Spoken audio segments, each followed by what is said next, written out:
It's 10 after 4. We're going to open the meeting today. And we have a quorum now for sure. And we'll start with the minutes from the last meeting. I don't know that everybody got them. I'm not on your list for this either. No, I Yes, got you the- are, I 'cause got I the put you on. agenda. I I got put the you on. agenda, but I didn't get minutes. No, because they didn't get sent out. Okay. Tim sent them like at 2 o'clock. And I started to read them and it just didn't get finished. So we'll just do them at the next meeting. Unless, Ken, you want to go through them, other than it's saying agenda, which was the first thing I noticed was wrong. And actually, the only thing I just glancing through it was Brittany's name was misspelled. Her name was misspelled. Why don't we do, well, I'll take a initial pass, and why don't I send it out with the draft, otherwise we can do both next. That sounds great, yeah. And Ken will Are you take the doing minutes today's today. minutes? Yeah. Oh, good, thank you. Did you really want to? No, Oh, Tina's behind. Oh, okay, it's not. She just, no, she talked to me, she said she's Thank you. behind. And Marine Resources is even further behind. They're 924, because they weren't looking for grant information. Yeah, then I give them to Paul, and then maybe he expected me to send them through. So I'll have to check that out at some point. All right. So I thought today we would start with the Energy and Technology Committee update. Sorry to do that to you, Howie, you just walked in. It's okay. It's pretty quick.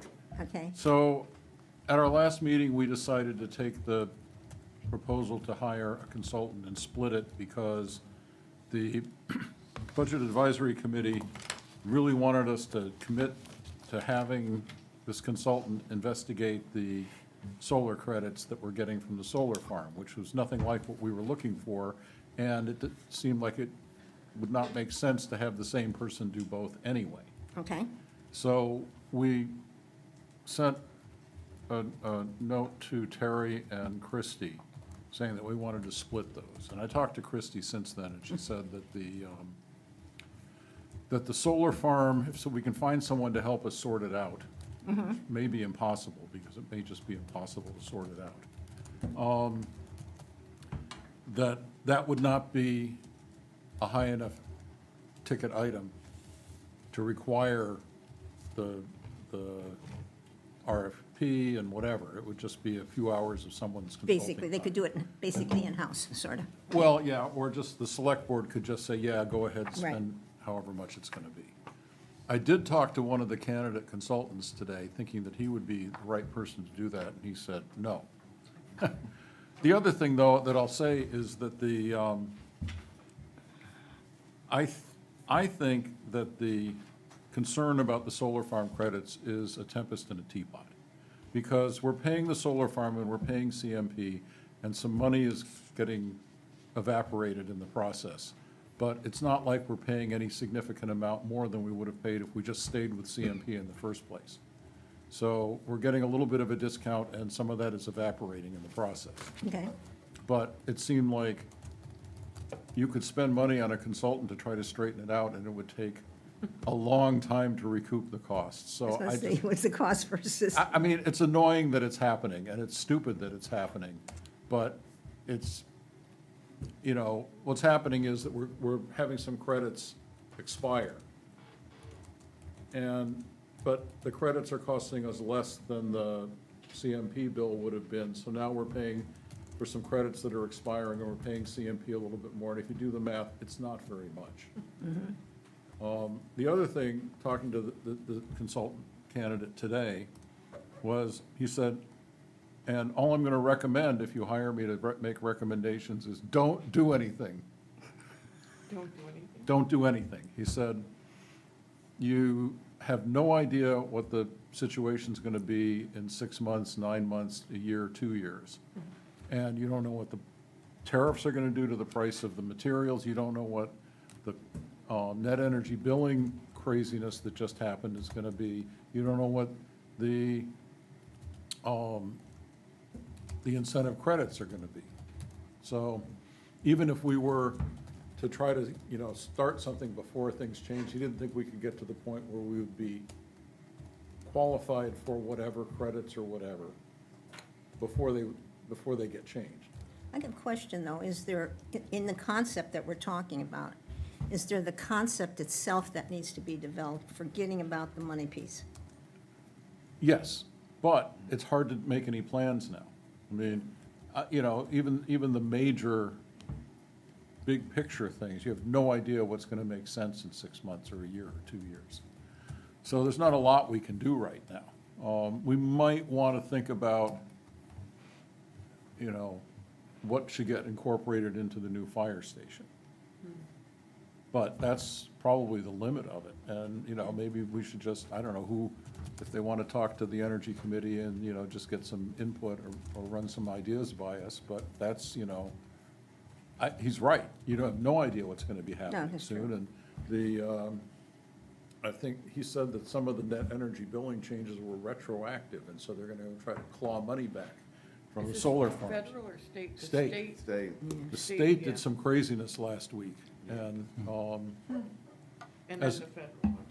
right, but as he pointed out, the state's been announcing for several years this plan to get to be, you know, 100% green they've been energy putting a by lot of money into 2040 that and plan. 80% Yeah. green electricity by 2030, and then they pulled the rug out from under it all, and you can't justify spending the money to create anything now. Yeah, yeah.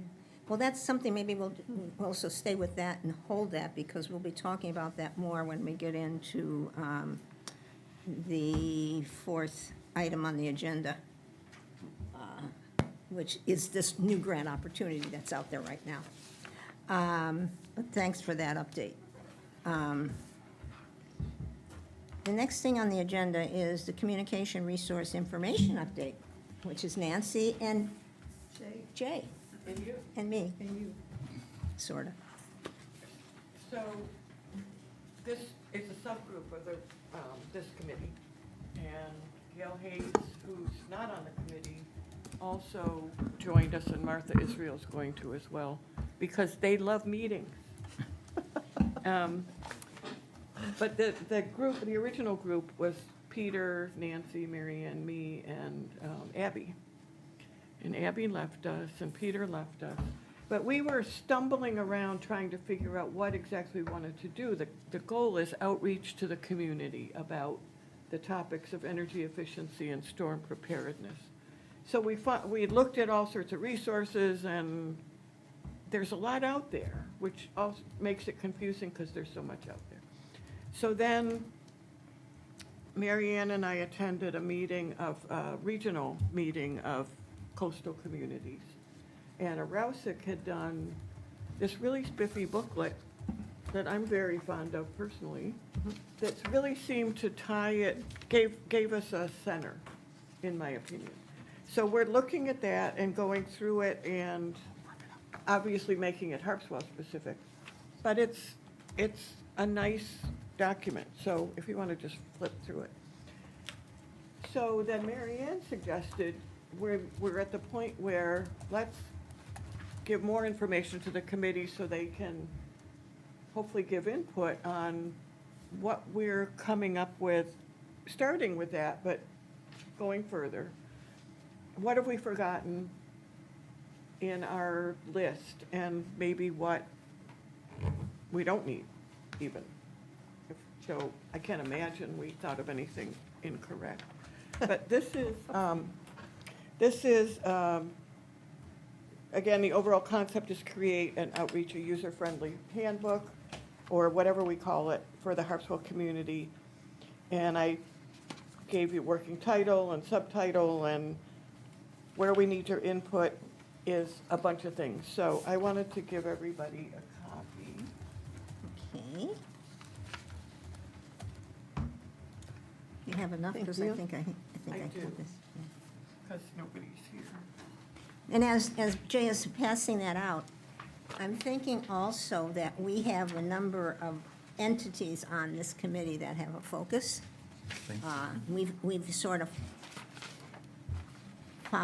they've fallen into two areas, but, you know, we have town lands, we have housing, and I will say that the state, as part of GOPIF, has really expanded its outreach to include climate preparedness, but also, they're talking about housing as well a lot, and they're putting funding towards that. So it would seem to me that anything in that area is worth us thinking about including to get the word out to the public. And this would be on, and I think some of it you're going to look at and be able to do something with, and the other thing is going to be an information gathering place where gives you places to go to get the information you need. I think I got that, Nancy, right? This Yeah. booklet that's going around, they have, I love this why is this important? And then some specifics, and then resources. So obviously, Rouse's at Saginaw, so there, we would make changes if we want to include them at all, depending on what we need. The other piece is, we want to involve the community in input, other committees, but the community in general. And one way to do that we thought of is we need pictures. So to solicit people to, town buildings, storms, winter, summer, Spring, babies. fall. What? Old people. Go ahead, I'm just muttering here.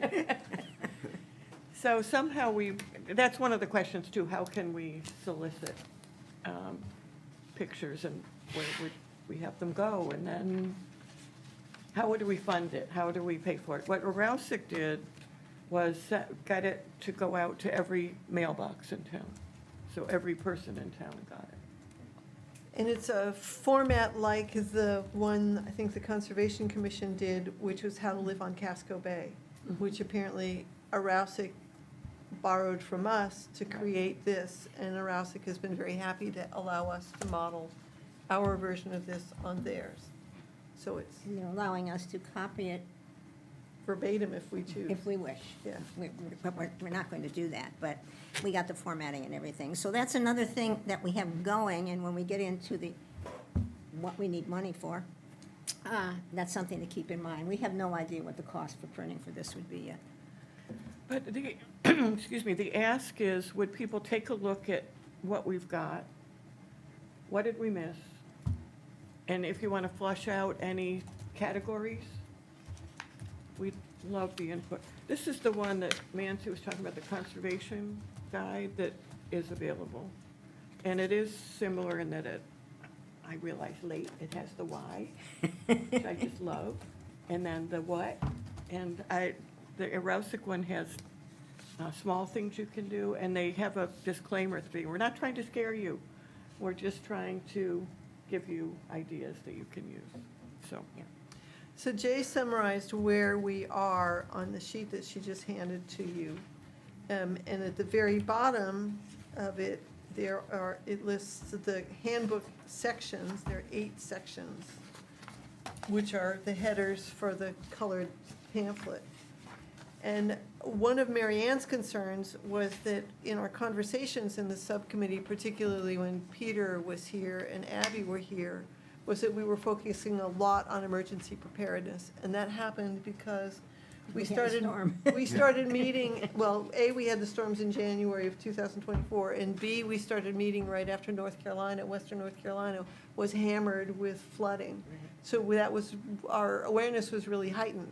So Mary Ann, I went through this pamphlet this afternoon to see how much is sort of resiliency, sustainability, as opposed to how much is emergency preparedness. And it's almost all resiliency and sustainability. What can you do?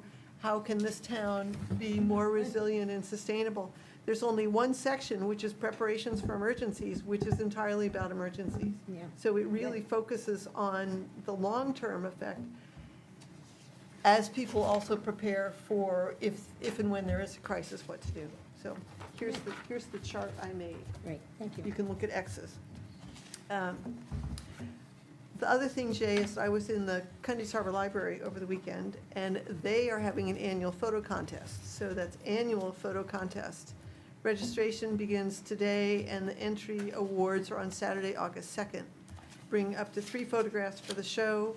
They're in 4 categories, which are nature/landscape, people, animals, and harbor life.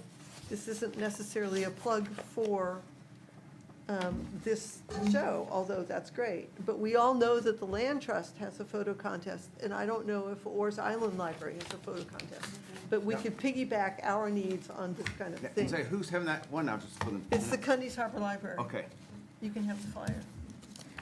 And I think they're gonna be pretty, which we Yes. want pretty.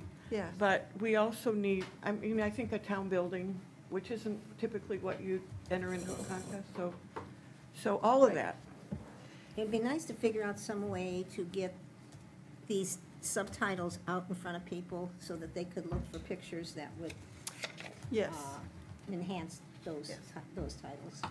Well, I think maybe even more specific than that, like a picture of the town office.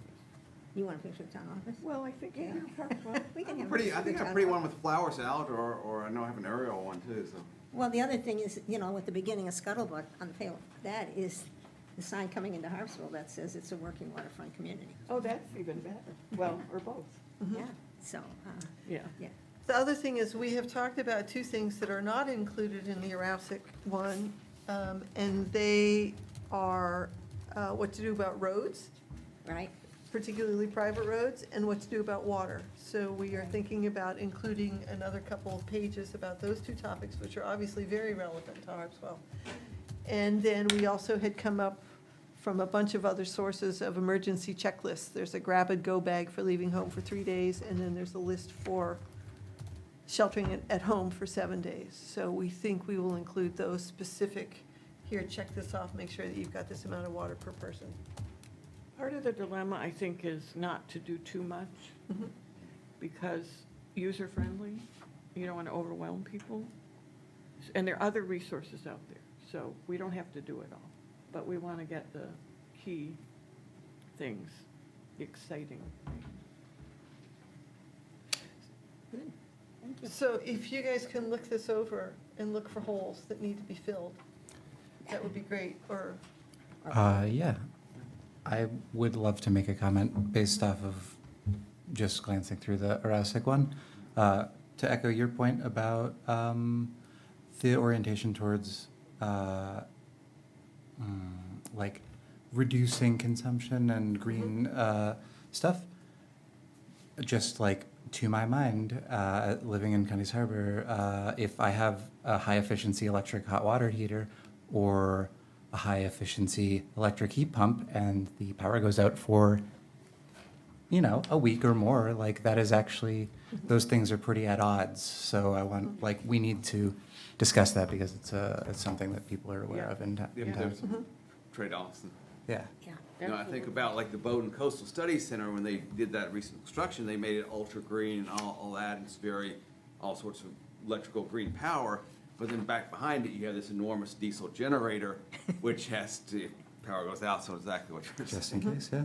Well, similarly, the transportation one, low-energy transportation, and they have a picture of somebody on a bike. You're gonna die in Harpswell. If you're on a bike. I'm exaggerating, but it's, yeah. you can't get there from here. It could We happen. do have bikers, but, We do. but it's true, it's not easy. Wear your helmet. Yeah.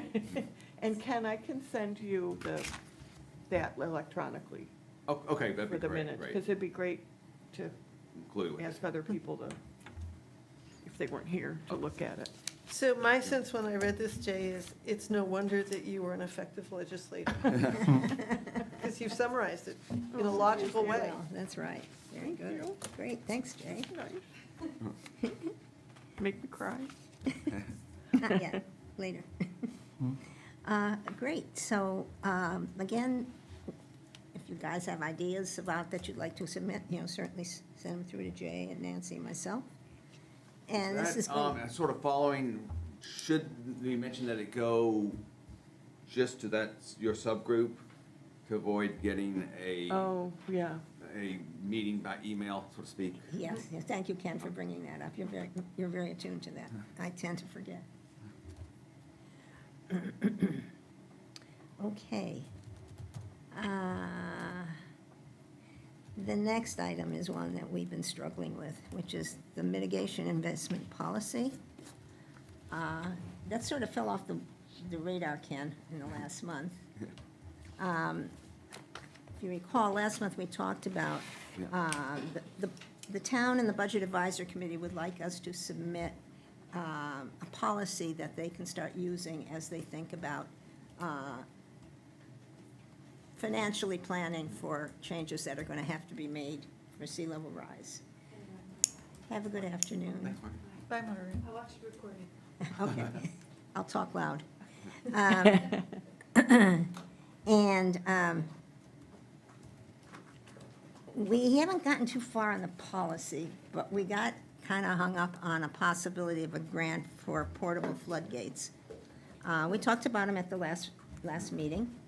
I did want to say, though, that I have since talked with Mike Drake, and first we were going to meet with all the firemen, or the fire Right, chiefs. that's sort of where I remember. But then I talked to him and said, you know, I didn't get a sense that he was very excited about it.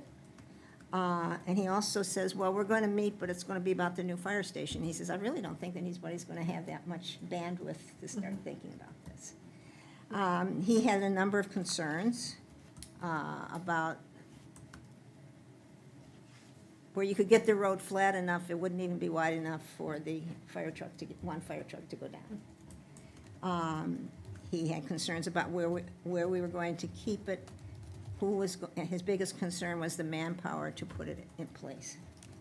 So it seems to me that at this point, it might be something we work on for the future and think more about. But it didn't seem to be something that we could get ready to have a project for. Yeah, in the seems next so. I mean, few you have to months. have buy-in from that. You got to have buy-in from that group. And it was not it's a fair amount of money as well. Yeah. So, and then as we talked more, some areas like Dingley Island, it didn't even seem feasible. The only place it really seemed to be feasible for was Mackerel Cove. So that's where that stands. So I told him that we talk about it today, but my sense is we would just put it on hold for now. Yeah, I don't think we have to have a one-size-fits-all solution. And Right. If it means that Mackerel Cove can, if we were to put up these temporary barriers around Mackerel Cove, that might be a great solution for there and not work anywhere else. But if it can push off having to raise the road for 10 years or 20 years, it might be a good investment. Ultimately, I understand the Yeah. bandwidth issue. Yeah. And I think also, when you start to look at the 5 roads, the only one that's really would benefit is Mackerel Cove. Okay.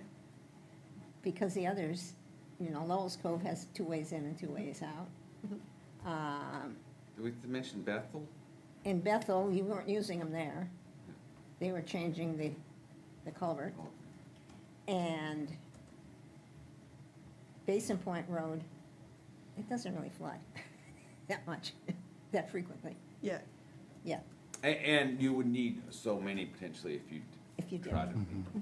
Yeah, so I think it's something we should keep in mind for the future as the next few years go by, if the storms pick up, and the town's gonna have to start thinking about what to do. Oh, he also told me that the fire trucks can go through 2 feet of water, oh, that's good to know. or 18 inches, I forget. That's good to know. It was either 18 inches or 2 feet, which was good to know. It also seems that the end of last month's meeting, Tim brought up using water as an alternative road Right, to reach exactly. people, if we can focus on landings and view landings not necessarily as a way for people to go out onto the water, but as a way for emergency vehicles to come back up onto land. Right. That can twist the whole question, The whole question, so.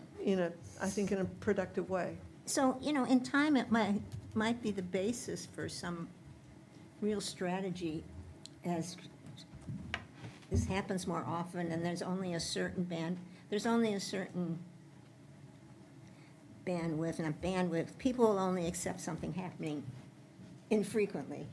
As the frequency builds up, might be more of an emphasis. It might seem like a very cheap solution. Exactly. And I really don't want the frequency to build up. I know, but at the rate we're going, it probably will. That's why we have this committee. Yeah, that's right.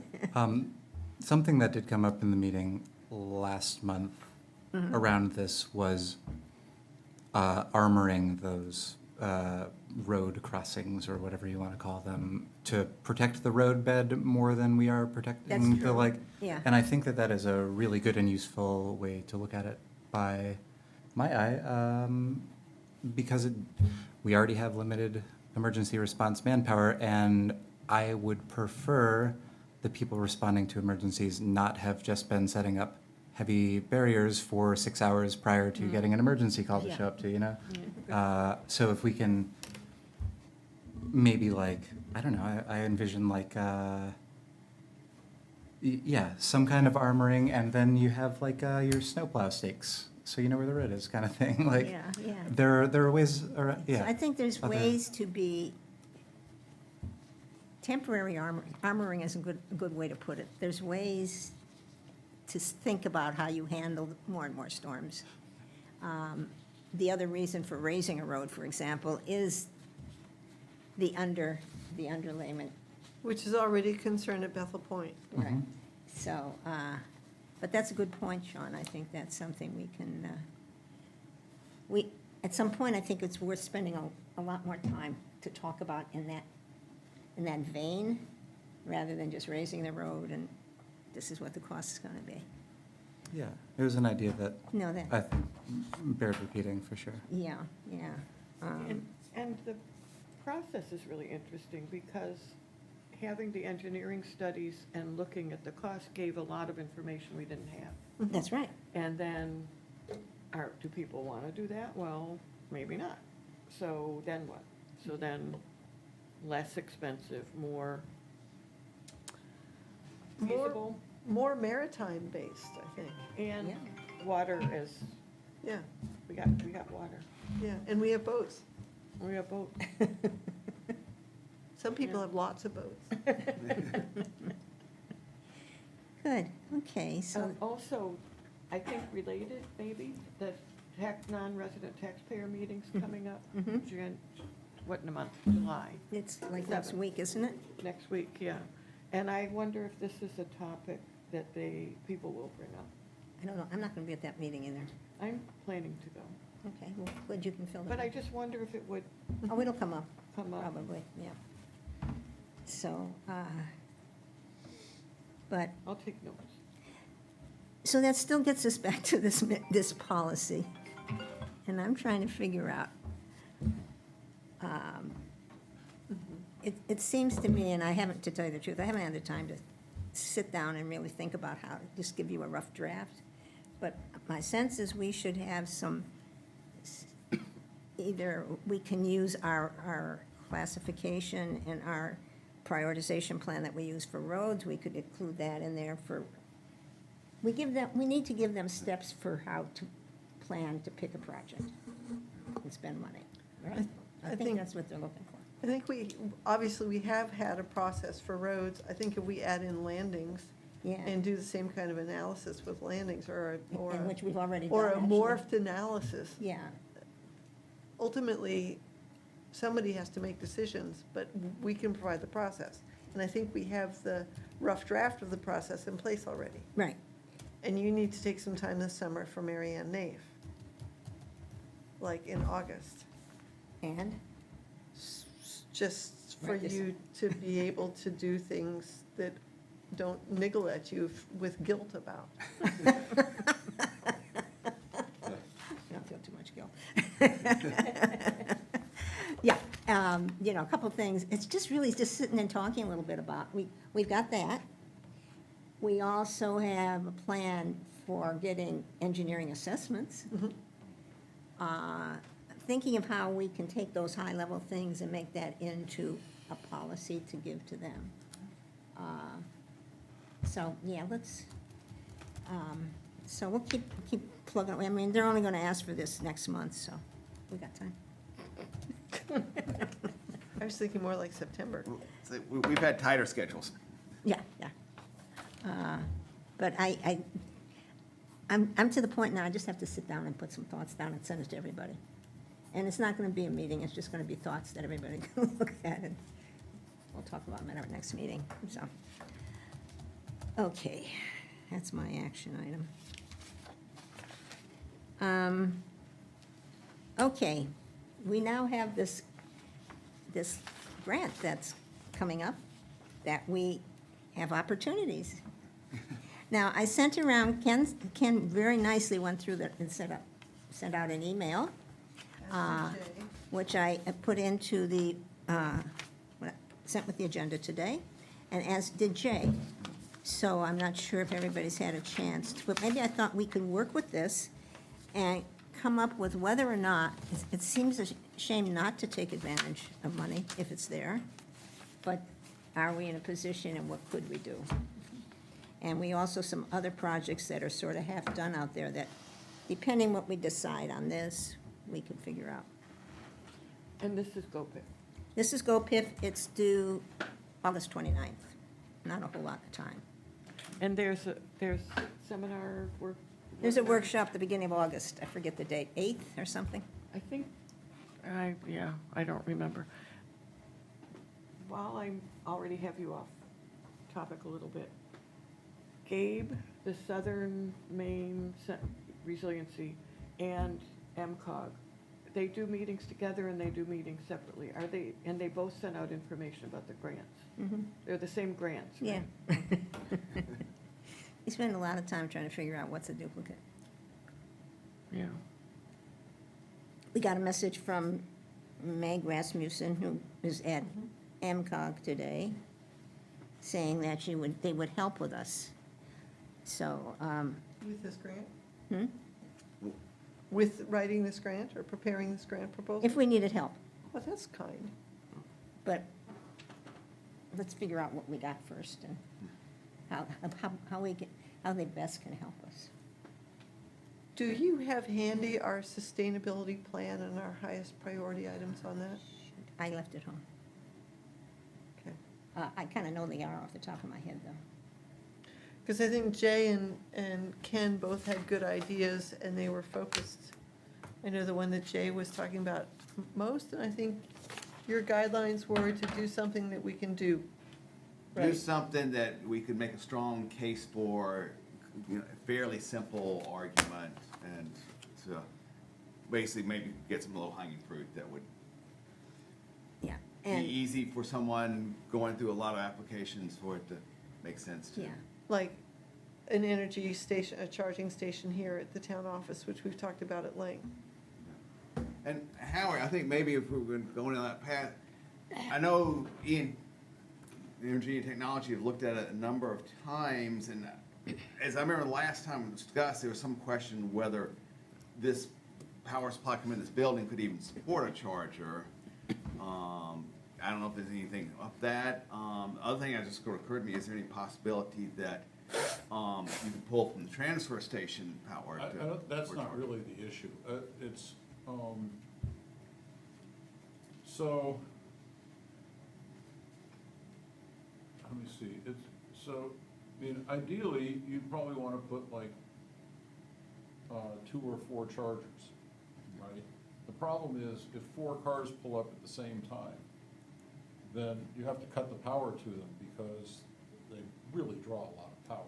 Yeah. Were these what, level 2? Is that what Level something- 2, but, I mean, you know, you could be looking Jay. at, You're still what, 50,000 watts, something like that? or- somewhere in that ballpark.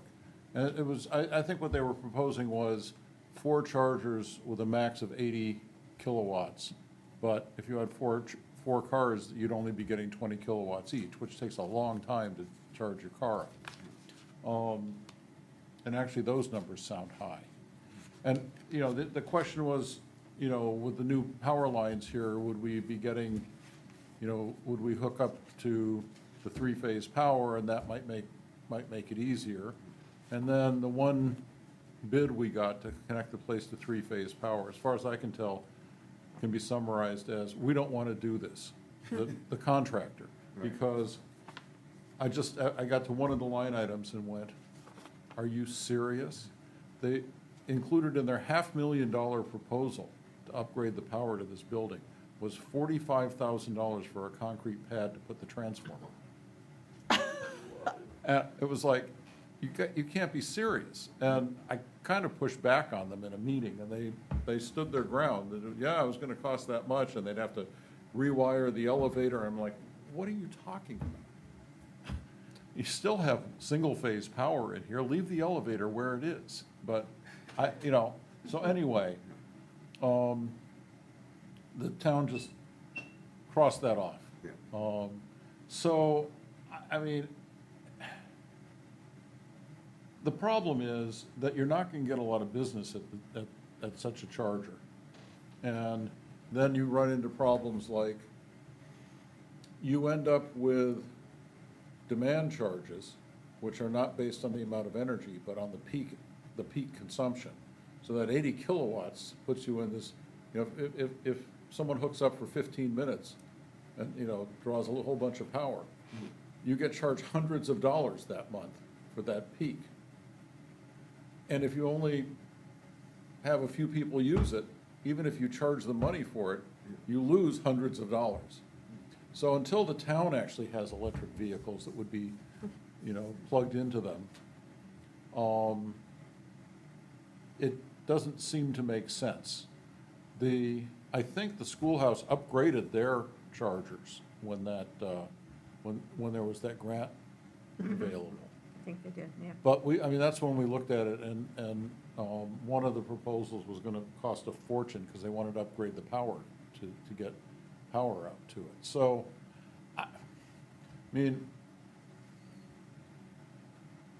it might, who knows? Well, I was gonna say, it might make sense to have, some high-powered charging stations at like some of the public facilities and public businesses, maybe at some of the motels or restaurants. But even there, it's a tricky problem for Harpswell to have someplace good to do this. And, like the Dolphin's not a good candidate because it's on the single-phase line at the end of that. Away power. from most everything else. Well, right, and, and the problem is that, if you could put a level 3 charger there, people could pull in, have dinner, charge their car, and the next person could pull in and charge their car. But you don't have the power lines to handle it there, right? At the. Level 3 is just astronomical, if I remember. I've seen the numbers on it for the Right. the demands, yeah. Right, and, one of the things that they did propose was that you put in a battery that you charge 24 hours a day, and use that to run a moderately powerful So level 2 that charger. gets you out of the surge issue. Yes, and also, now with the new power lines here, you could probably put a pretty decent charging station in, but you'd have to connect to the 3-phase power, and this $500,000 proposal to do that. What about having a project for this grant that, because we're only doing a planning project here anyhow, right? That would consider 3-phase power being connected with the new fire station, with the ability then to put solar panels or something. I don't know. Well, and. Is that something logical? As long as, you're gonna build a new building, so you can start from scratch and maybe put 2 or 4 charging stations there. There, on the- yeah, on the yeah. periphery of the facility. It's And- central. Right, and plan that into here the problem is, you've already got the transformer here, it's connected to single phase. This building's using a decent amount of power, an extra 80 kilowatts or whatever to go and dig a trench and run it out to the parking lot. Like I say, it's a lot of money for something that wouldn't get used enough to justify it. But if you were to do it fresh up at the new building, I think that's the sort of thing I was saying, I'd like to see about coordinating with them on stuff like that somebody who's building an emergency services building may not be taking that into account. Apparently, when it was discussed with the sheriff's department, once you get past the fact that they think that electric cars are like golf carts with 12-volt batteries, not faster than their pursuit Yeah. vehicles, they said that, that the deputies take their cars home at night. Yep. So they weren't gonna be charging them here. But if the town start, what we wanted to do was get them to start using electric vehicles for the, Like the codes car or. well, no. The cars that are parked out here are retired police cars. So every few years, we replace the sheriff's cars. The town buys the sheriff's cars for the local deputies. And when they reach a certain number of miles, the town takes them, parks them out here and uses them, you see, you look at them, they're big, Yeah. heavy-duty SUVs. And so we wanted to get them taking electric vehicles for that. And then in a few years, we would start accumulating electric vehicles that we could be parking out here and charging over. Among their objections, like I say, first you have to get past the fact that people think that electric cars are, the golf carts that go around retirement communities with a few 12-volt batteries in them, and you can outrun them. But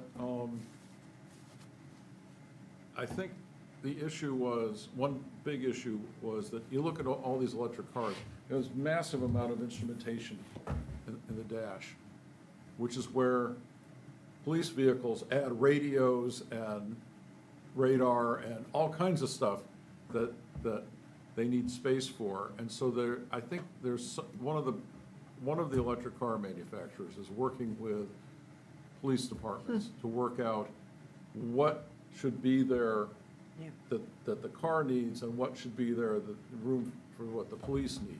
And that's another issue of contention. But you're not talking about town vehicles, you're talking about public use. I'm just talking about trying to figure out a good project. Yeah. That- Well, and I Don't mean, miss out on the grant, really. Yeah, based on, they want to, and they're really interested in something having to do with electric rather than our who's stuff. they? Go Pitt. GoPIF. The That people was giving my the money out. conversation today, was GoPIF says this and the legislature says no. Well, I mean- but the Go Pitt assigns the money. Well, yes, it's just that. Right now, they still Yeah, have money. I get that. But, and the issue about electric vehicles for the town is that would start to justify having chargers here. That would. And that's where we Or at the new started, building. But it almost That's seems, where we started, but we're just not getting it. but it seems like the new fire station is an ideal place. And I Yes, I have a think that- feeling they were talking, I could be wrong, about doing some reinforcement with the roof or something because of the possibility. That's code now. Any building you build has to have a roof strong enough to put solar panels on. Okay, So that's Well, not that's so much good. of an issue. And I asked today about, well, what about these canopies over parking lots to get more space? And he said, it's too expensive. Who's he, the The consultant? guy that we were interviewing as a consultant, and he said. and I guess the question to ask is, are they good in this kind of an environment with lots of snow? Well, that's exactly what he said. It costs too much to build them strong enough to withstand all the snow load. And so he said, people keep saying, oh, there's all these parking lots. Why isn't the Walmart parking lot covered with solar panels? And he said, if we could do it, we would have done it. You're not the first one to think of it. Was, in the preliminary thinking about the fire station, were charging stations considered, were solar panels considered? I don't think that's been part of the consideration. It's not correct? part of the consideration right now, but I had heard talk at one of the selectmen's meetings where it came up, where they were making changes to, and you said that's code, which is very possible, to make it strong enough for, This would be the sort of thing that it would be good if this committee and the Energy Committee could get involved in the planning early. Because another thing is that you could, there's a lot of stuff you can do that's not very expensive, but incorporated into the initial construction, so that you could put batteries up, right? You wouldn't have to buy the batteries, but you could have batteries, and then you could have Just it as wire a them. warming center. Yeah. You could have solar panels on the roof that are not grid tied, so that you can use them when the power's out. right, with batteries. Right, and just kind of plan on that to start with, and bring in the power in such a way that that's feasible and stuff like that. And, before the parking lot is laid down, put a big fat conduit that could handle 80 kilowatts or 150 kilowatts, and, you know, to a far corner of the parking lot where you could put charging stations. If even the employees who work there could be using the charging stations Oh, yeah. during the day, they could be charging their cars up.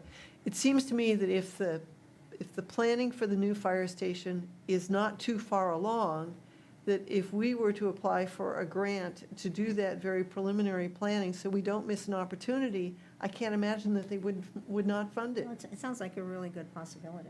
No? It's 75,000, Yeah. up to 75,000. That would be for the planning for energy efficiency for the new building, which Yes. has already been approved. The fact that it's already been approved by the voters, I think it's gonna happen. So I think you can make your case that whatever, that would include solar possibilities, charging, et cetera, would be the grant.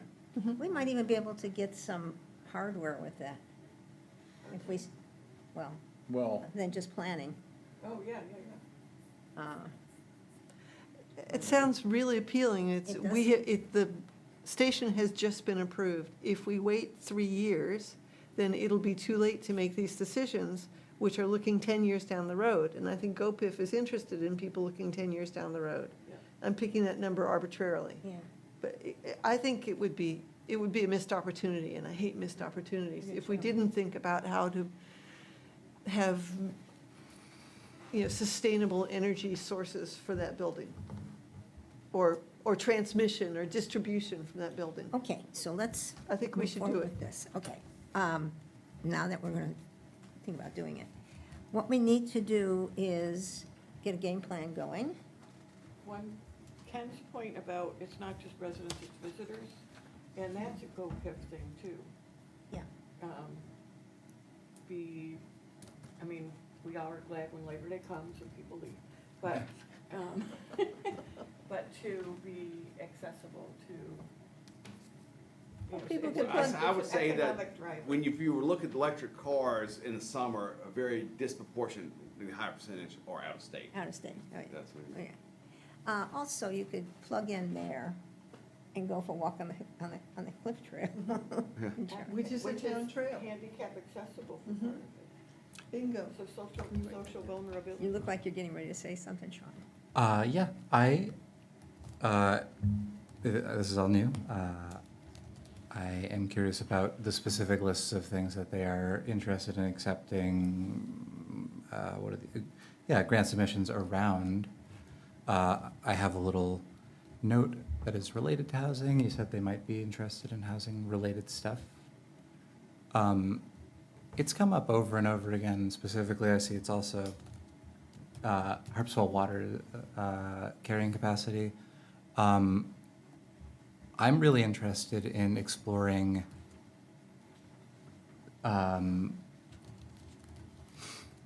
ways of dramatically reducing water use in houses. Somebody at the comp plan meeting mentioned that they have solely a rainwater catchment for the house that they've lived in for 30 years.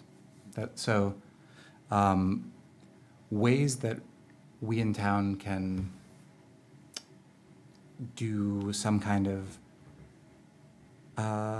normalization of that sort of water use pattern.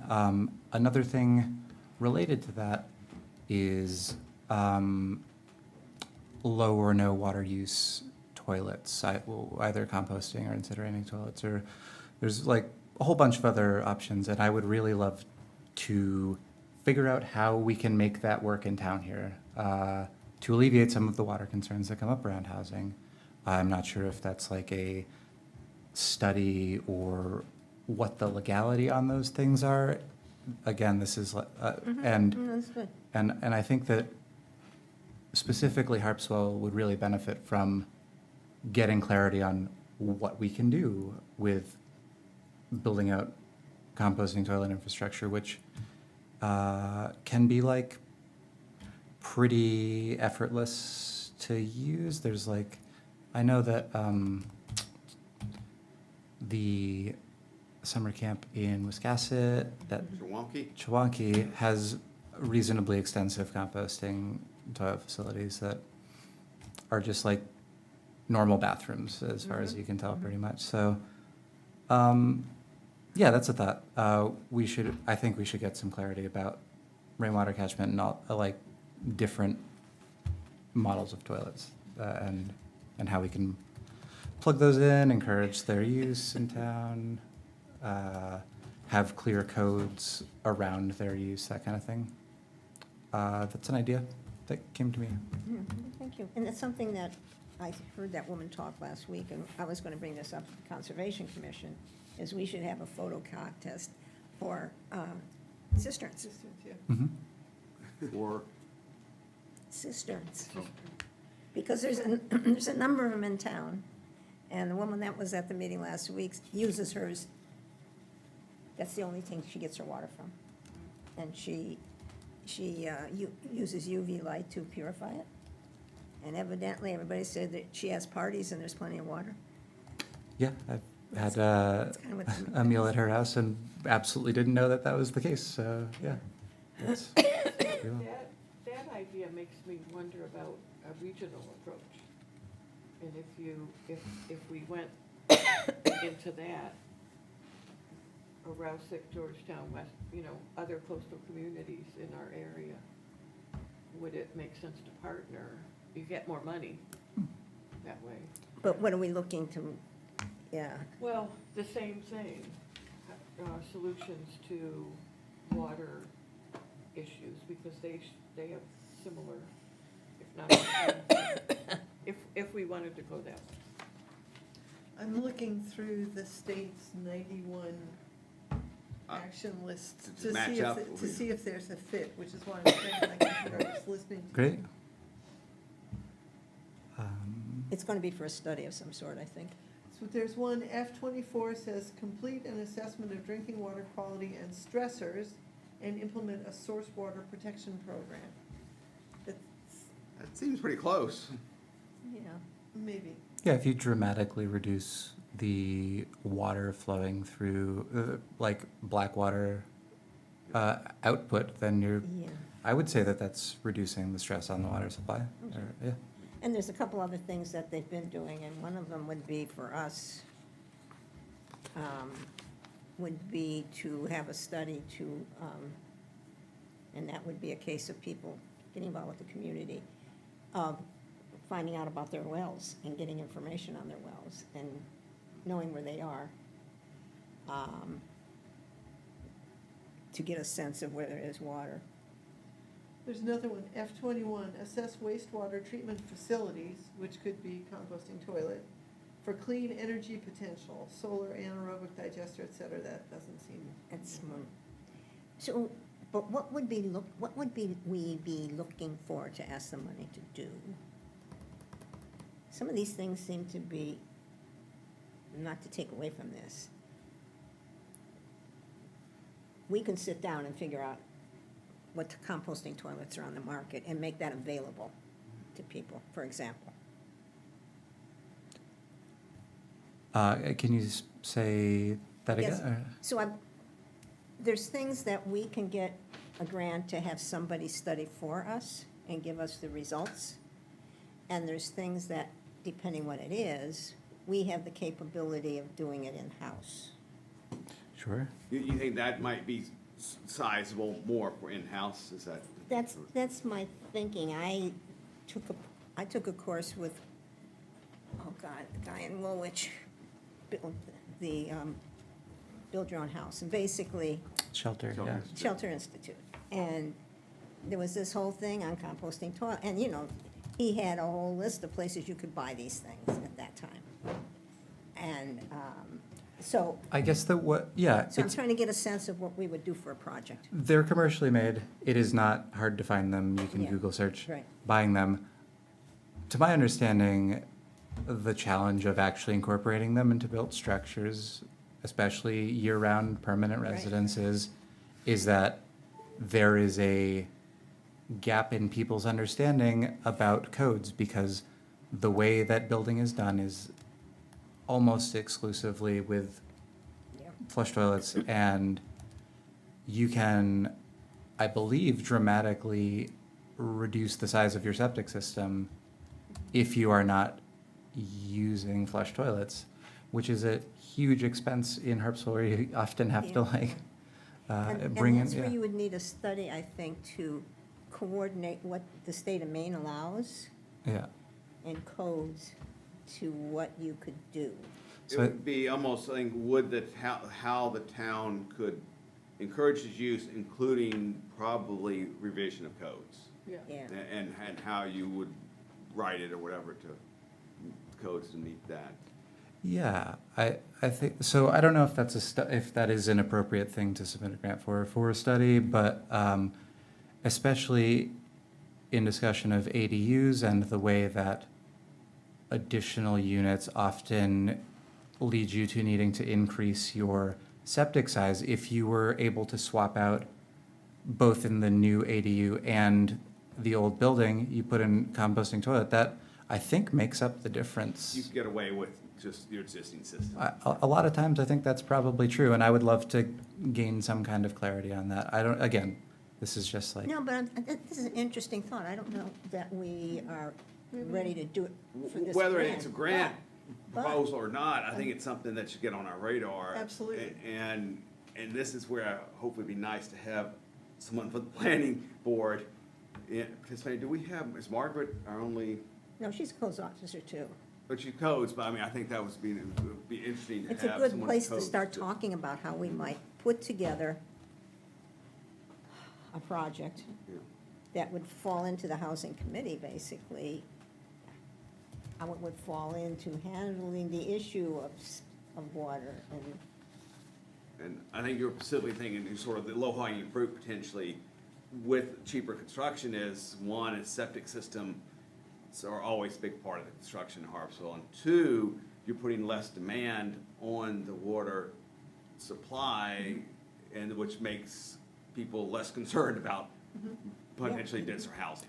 Well, Yeah. even if you were mentioning existing an ADU, even if somebody just did the ADU that way, you know, you're adding more housing, but you're not stressing the water as much. You're making me think of my neighbor right next door who has hooked up, he has RO because he has RO. And he's hooked it up so that that's the flush water. Oh, interesting. So that's, you know, instructing people how to do that. And maybe he'll do it for everybody. I don't know. my impression is that RO filters use a lot. dramatically increase water Oh, usage, yeah, they do. right? Yeah. Yeah. You get 1 gallon of water out for 3 or Five, 4 yeah. gallons going in, so Yeah, the other yeah. 2 or 3. Right. But if it can be used, you know, in For the toilets or for something. the toilets, And if you have it already, you know, it's also education about, do you want to do that because it uses so much water? But if you do have it, recycle it. I don't, It seems as he's if, an engineer, I'm not. No, but no, I think that's a really good idea. Oh, Because it- using the overflow waste from, I was like, it seems Just crazy to start. flush No, he's with not doing RO it water. For that, he's using it so that it doesn't just dissipate. Gotcha. Yeah. it seems as if we're thinking along, I'm thinking along the lines, I won't use the royal we, for some sort of a forum Yeah. to be talking about very creative potential solutions Yeah. to our uncertain, I don't want to say uncertain, towards the fickleness of people's water supply here in And Harpswell. It adds on to the program the Conservation Commission did Mhm. Yeah. with rain barrels Mhm. and not flushing all the. And composting toilets never came up, and No. at one point, I was looking at composting toilets, and it never even occurred to me that that could be part of the It's issue interesting. here. There was That's a great idea. there was a rest stop in Massachusetts that had Yeah. composting toilets, and they right were, on the state line. Yeah. yeah. That one right And- just across I mean, the first thing we'd into probably check out is whether they allow them in Maine. Right. Well, But I think it's something, that's a great idea, actually, that we can start working on. And it seems The as if forum, yeah. in Maine, in the winter, when it's cold and composting toilets might not be as effective, bet you could put in a little heater with a solar panel to be able to, you know, just- But that, I think this would be great to do an educational Mhm. forum, get some of these local experts Yep. in and video it Mhm. and produce a document too, so that people have access to it, whether they're at the meeting or not. maybe that could be a joint conservation commission housing project, Yeah. Marianne. Yeah. Great. And planning, maybe. And planning, Planning. sure. Yeah, it just came up as I was looking at this, so I don't have any, Yeah, that's fine. Further. I was about to say, so actually, housing hasn't even sort of looked at that. no, this is a brand-new idea that I just came up with, so. But it's on your next agenda. I Yeah. think that's I think it's a great. great idea for us in the fall Yeah, to Great. start. yeah. And we're going to be having, the Conservation Commission is going to have another one of their, what's the name What of do we our call it? WaterWise thing? Yeah, And that'll be in early fall, and that's going to be about erosion and water. And that could be a really good lead-in to start talking about something like this in a forum later on, you know. whenever we're planning for a program, we always seem to come up with, and then the one after that is. Definitely. Could it also include, to make it interesting so that, for people who don't live here all the time and don't understand wells, Mhm. why it's important to be conservative, just because you're on vacation, the water isn't. And roads too. Always roads. But we have two issues there. And We landings. got the composting toilets, we also got WaterWise and drinking water. And, And then there's the and whole, everything works together. it would be interesting to, in the planning for this, to do some sort of survey to find out how many houses have whole house reverse osmosis systems, for instance. Good idea. We have, and how many have them at the kitchen sink? We have a small one at the kitchen sink. After the water is treated, what we drink and cook with is just a little bitty one at the kitchen sink. But I have no idea how, how prevalent they are. I know somebody down on West Cundy's Point who has a whole house reverse osmosis system. On Gunpoint too. Okay, Okay, well, we got planning for another program. yeah. Uh, But I don't think it fits any of the grant categories nicely. Not right now, it might later, but Right. not right now. I Great. think we can find out a lot. I think Uh, that's great. We can do, yeah, it's a great idea. We can really start researching this and come up with a program to start getting input. And somehow we gotta figure out how to get people to send us pictures of their cisterns. Oh, of course, Of their, cisterns. Cisterns. I thought you were gonna say compost. I was thinking that too. I was going next. Why not? Oh yeah, why not?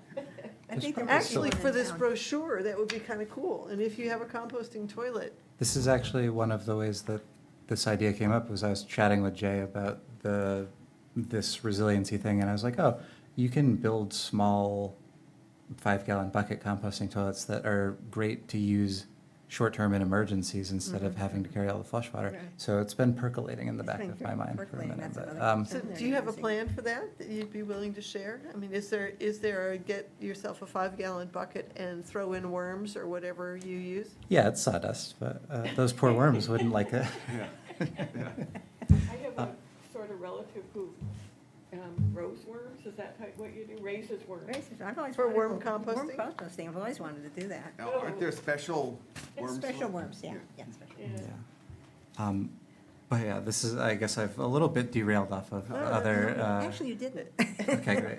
And it's typical here anyway. Yeah. Yeah. If I can say it for the 3,000th time, this is what's so nice about this committee, it's not siloed, Mhm. because you have all this other committee input, Yeah, yeah, so we're not, so, good.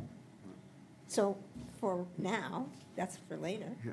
For now, can we do something about the, The Fire grant station. requesting for, I mean, do we want to make it fairly general as far as saying, energy, make the new fire station more green, but say it in a little more technical way? And that would, so what we gotta do is we have to have a meeting with some people soon to see how to write, to write something specific, how we might have managed to do this Yeah. for the fire station. So who's that gonna need, Howie? It's gonna need you. It's gonna need Mike Drake. And, To build in flexibility for future energy ooh, nice. opportunities, something like that. Because really, we're trying to build in flexibility. We're trying to make sure that the power lines are in the right places to be able to, say, put in a power charging station. Build in flexibility for, Future Future. energy gotcha. Expansion. expansion. So, For instance, charging stations for people who have town business or who are using. An emergency shelter. For an Yeah. emergency shelter for people who are using the ADA compliant hiking trail. It's actually not ADA, but Well, it The is. accessible hiking It trail. is, this is a better term that I'm trying to think of the use, everyone trail or something like that. Everyone trail. well done.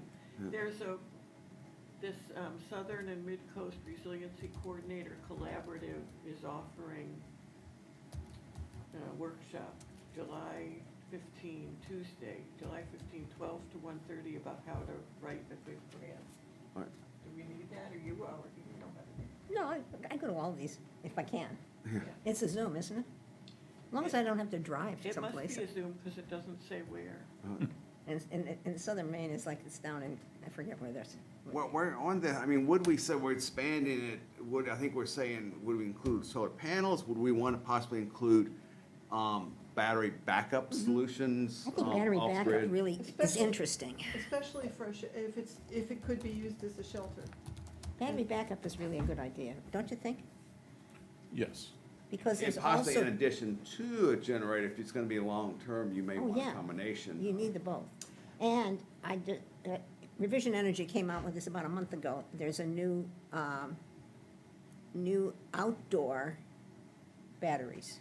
Yep, I got that as I well. forget who makes it now. It wasn't a name, I was real.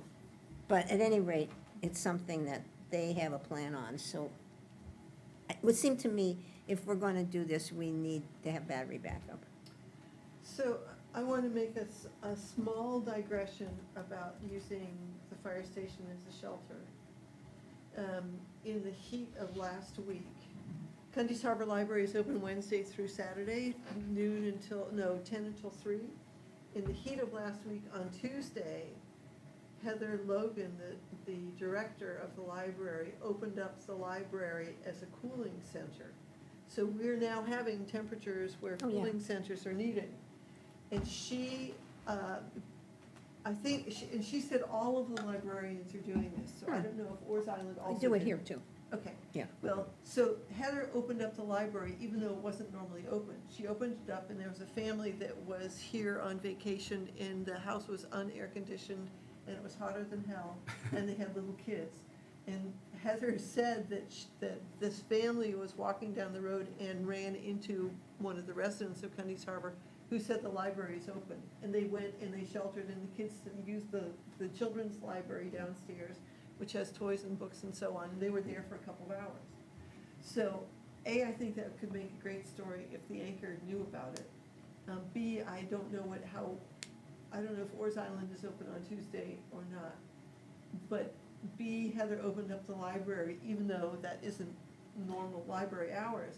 So if the fire station had the capacity as a cooling station, even with extended power outages, we have already experienced the need for cooling Oh, stations. yeah, I think we're using the term interchangeably now. Okay. Is there gonna be space in the fire station for accommodate something like a? Might not be. I envision it being mainly either bays with a vehicle or sort of more living. They could Court. move the fire trucks They can move the out, trucks out. They have wheels They do. and motors. and Red Cross, if I don't- it's really bad, Red Cross can bring stuff in. but- They certainly can, but they are plugged into shore power, and especially in the winter, the larger diesel trucks want to be in a conditioned space to be able to readily start. Well, There are Yeah, I mean, Yeah. certainly, there are considerations I imagine there might be And The it should- vehicles will take priority, sort of. But that's resistance to. That's something that could be analyzed in this And grant. put it this way, this is a warming shelter here, so when the building, and that would be up the hill. Yeah. I mean, could a grant also possibly include somehow tying? It some could be sort like of- a extension or something, I don't know, you know, we can talk about it. Yeah, But let's find out whether or not it is feasible for the fire station to provide shelter. And but that could be included in the grant. It's the feasibility study. Is this something well, yeah, but that could happen? good. I don't know that's the driving reason for this. I think there's other driving reasons towards. I'm trying Yeah, to I spin out think as many reasons solar- as And we can always spit out more, yeah. And actually, it does look like that building, you could get a pretty good southern facing for solar panels. Yeah. If I understand where it's going. Howie, is the transfer station on three-phase?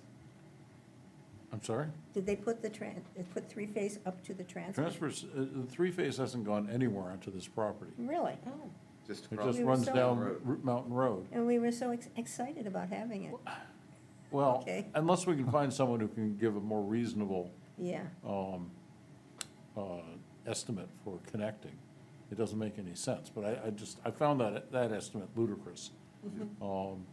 But I don't know. that is The, ludicrous.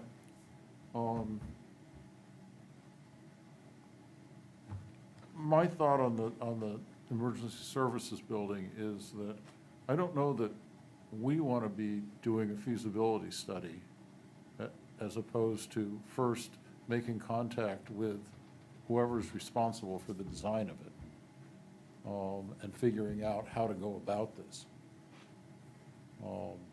Could we have a meeting to discuss a plan of how, and, Yes, I but would I'm like- just saying, yeah. I don't know that this is something that we would be putting out a grant application by August 29th for. I see. I think that we need, I mean, I don't even know We don't who, know what it's for yet, yeah. I don't know who's in charge now that it's passed, who's leading the next steps. And I think that we need to find out who that is, whether it's Mike Drake or Or Christie, or. Christie or Tim, or, you know, Yeah, to figure out what, I mean, at this point, I assume that there's a planning phase that's being planned. I mean, it was only sounded just like passed. that's what Mike said, Right, I mean, what is it, it's 3 weeks since the election. yeah. So, but, you know, it would be good to simply, you know, to maybe talk to Christie I'll talk to and Christie. find out how we can get involved in this as, you know, in an advisory capacity and with a checklist of things we'd like to, you know, suggest and, Well, I think you see, it's just, or if there's enough to come up with a grant, enough material for, apply for the grant. Yeah. Is that really what you're getting at, I think? Or I'm is there- sorry. Is there enough to apply for the grant? Right. I mean- Or is it just input? premature? Yeah, I think it is premature at this point, because I think all you would do is probably annoy people who are in the process of figuring out how to plan the building. Or find out that they're thinking that way too. Well, yes, but I'm saying we have to start that way, and I just, you know, Do we want to see if that's, have a conversation with Christie and see where we're at? And if it doesn't look like it is immediately feasible, I think we all sort of go back to looking at what we might want to apply for a grant. Yeah, You know, I think we'd want to do some serious looking before our next meeting, if that, if it doesn't. Yeah, and I have to run figure this out- path. Let's speaking of our next meeting, I see that's on the agenda, and I also see that it's getting to be 5:30, and I have to leave at 5:30. okay. I'm going to be away the first week of, wait a minute. I'm leaving for Belgium I'm either in Belgium or leaving for Belgium on our next regular meeting date.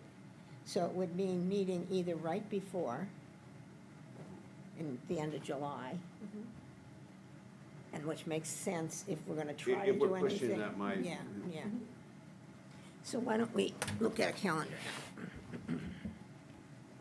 Marion, do you want me to send this announcement about the workshop on the grant to everybody, or? Sure. I may have sent it around already, but I don't remember. I get so many, I just forward them. Sure, 29th? That's 4 weeks.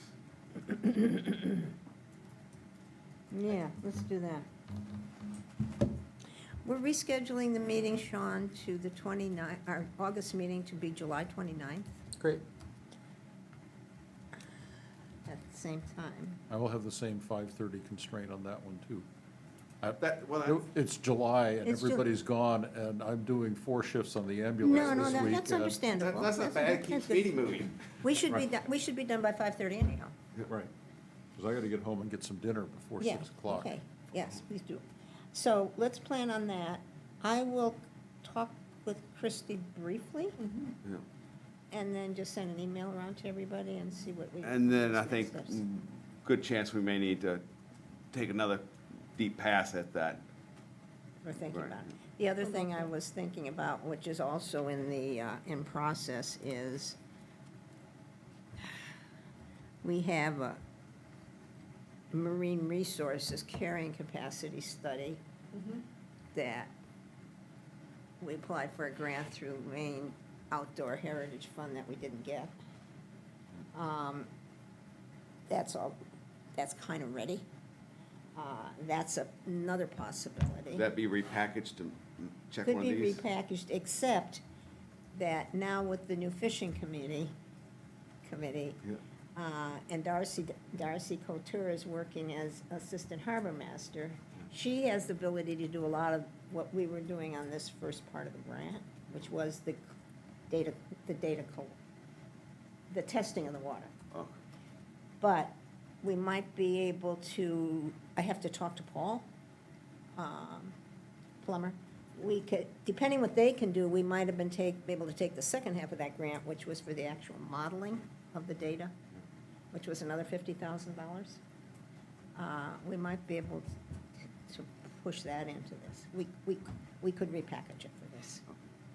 There's a, E16 says develop an inland coastal and/or marine ecosystem monitoring program that helps to inform community decision-making or to understand climate impacts on natural resources. What's that, a letter? E1? E16. Yep, sounds So like it fits. Coastal Marine Ecosystem Monitoring Program, and you would be doing the baseline study. For this grant, would be doing the baseline study. Okay? Yeah.